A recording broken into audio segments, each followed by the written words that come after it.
নিজের হাতে ফুল ফল সবজি ছিঁড়ে খাওয়ার আনন্দ একটা আলাদা রকম অনুভূতি। ফুল অবশ্য খাওয়া যায় না, তবে হ্যাঁ পুজোতেও দেওয়া যায় বা কাউকে গিফট করা যায়। যাই হোক, আমার খুবই আনন্দ লাগে। আর আজকে চলে এসেছি বাসার ছাদে। এখানে অনেক শিম হয়েছে, এই যে এখানে অনেক শিম হয়েছে। এগুলো এই যে এখানে নিচে আমরা থাকি, এই যে উপরে।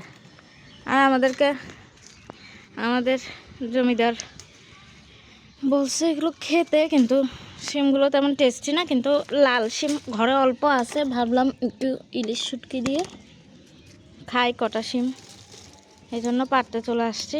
নষ্ট হচ্ছে পরে পরে, দেখেন সব। এই যে নিচে আমাদের ঘর, নিচের দিকে গেছে সব শিম, সব নষ্ট হচ্ছে। খাওয়ার কেউ নাই, কেউ খায় না। আমাদেরকে পেরেও দিছিল কয়দিন, কিন্তু আমাদেরও ঘরে কারো নাকি ভালো লাগতেছে না এগুলো খেতে, তাই এতদিন ধরে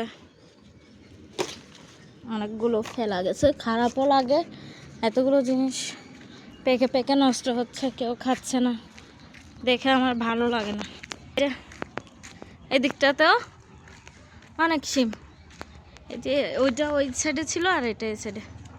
এইদিকেও দেখেন, এদিকে অনেক শিম হয়েছে। কাকে দিতে যাবে সেদে সেদে, সবারই মোটামুটি গাছে এখানে হয়। ওই যে ওই দিকের বিল্ডিংয়েও হয়েছে।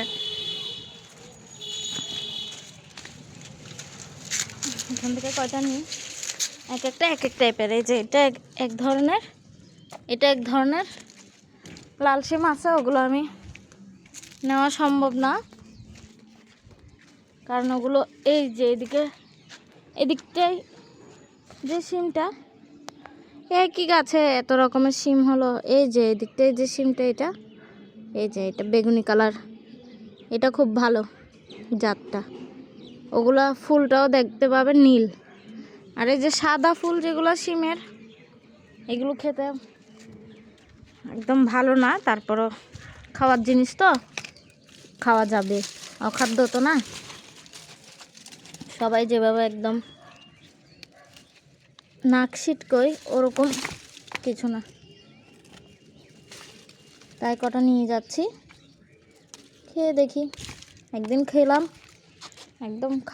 একদম যে খাওয়া যাচ্ছে না তা না, মোটামুটি ভালোই। অল্প কয়টা নিলাম। এই যে ভালো থাকবেন সবাই, রাখলাম। এই যে এটা হলো নোনা ইলিশ বা ইলিশ শুটকি বলা যায়, মানে লবণ দিয়ে করা হয় তাই নোনা ইলিশগুলি।